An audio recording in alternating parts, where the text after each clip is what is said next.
കോഴിക്കോട് കാമ്പുറം വെള്ളരിത്തോട്ടിൽ നിന്ന് വമിക്കുന്ന ദുർഗന്ധവും രോഗങ്ങളും ദുരിതത്തിലാക്കിയിരിക്കുകയാണ് തോപ്പയിൽ വാർഡിലെ ജനങ്ങളെ.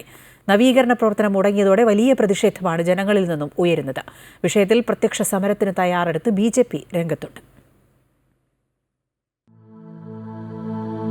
തെളിഞ്ഞ വെള്ളം മാത്രം ഒഴുകിക്കൊണ്ടിരുന്ന വെള്ളരിത്തോടിന്റെ അവസ്ഥ ഇപ്പോൾ ഇങ്ങനെയാണ്.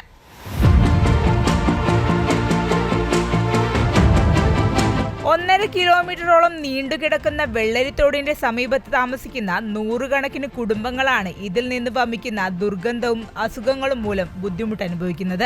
പലപ്പോഴായി കോർപ്പറേഷനിൽ നിന്ന് ആളുകളെത്തി തോട്ടിലെ മണ്ണ് സമീപ പ്രദേശത്തേക്ക് മാറ്റും. എന്നാൽ മഴ പെയ്താൽ ഈ മണ്ണും മലിനജലവും പരിസരത്തെ വീടുകളിലേക്ക് എത്തും. ഒപ്പം ആഫ്രിക്കൻ ഒച്ചുകളും. കഴിഞ്ഞ കുറച്ചു കാലമായി ഇതേ അവസ്ഥ തുടരുകയാണ്. പ്രതിഷേധത്തെ തുടർന്ന് നവംബറിൽ നവീകരണം പൂർത്തിയാക്കുമെന്ന് അധികൃതർ അറിയിച്ചിട്ടും ഇതുവരെയും നടപടി ഉണ്ടായിട്ടില്ലെന്നും തോട് വൃത്തിയാക്കി സ്ലാബ് ഇടണമെന്നും നാട്ടുകാർ പറയുന്നു. ഇപ്പോൾ നമുക്ക് കിടന്നുറങ്ങാൻ കഴിയുന്നില്ല, കൊതുകുത്ത് ഭയങ്കര സ്മെല്ല്. ഇതിപ്പോൾ കുറച്ച് വർഷമായി ഈ തോട് ഇങ്ങനത്തെ അവസ്ഥ.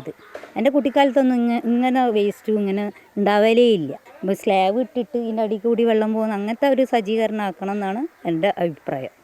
MLA ഫണ്ടിൽ നിന്ന് 5 കോടി രൂപ തോടിന്റെ നവീകരണത്തിനായി അനുവദിച്ചിട്ടും പ്രവർത്തനങ്ങൾ നടക്കുന്നില്ലെന്നും ഇതിനെതിരെ പ്രതിഷേധം കടുപ്പിക്കാനാണ് തീരുമാനമെന്നും BJP നടക്കാവ് മണ്ഡലം പ്രസിഡന്റ് K. ഷൈബ് പറഞ്ഞു.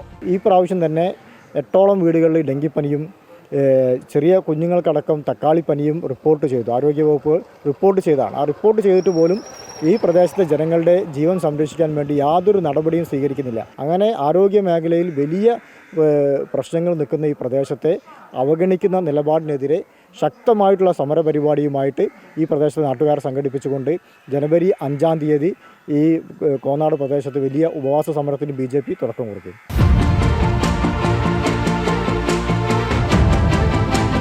തോട് നവീകരിക്കണമെന്നാവശ്യപ്പെട്ടുകൊണ്ട് മേയർ അടക്കമുള്ള ആളുകൾക്ക് പരാതി നൽകിയിട്ടും അധികൃതർ ഇങ്ങോട്ട് തിരിഞ്ഞുപോലും നോക്കിയിട്ടില്ലെന്നാണ് നാട്ടുകാർ ആരോപിക്കുന്നത്.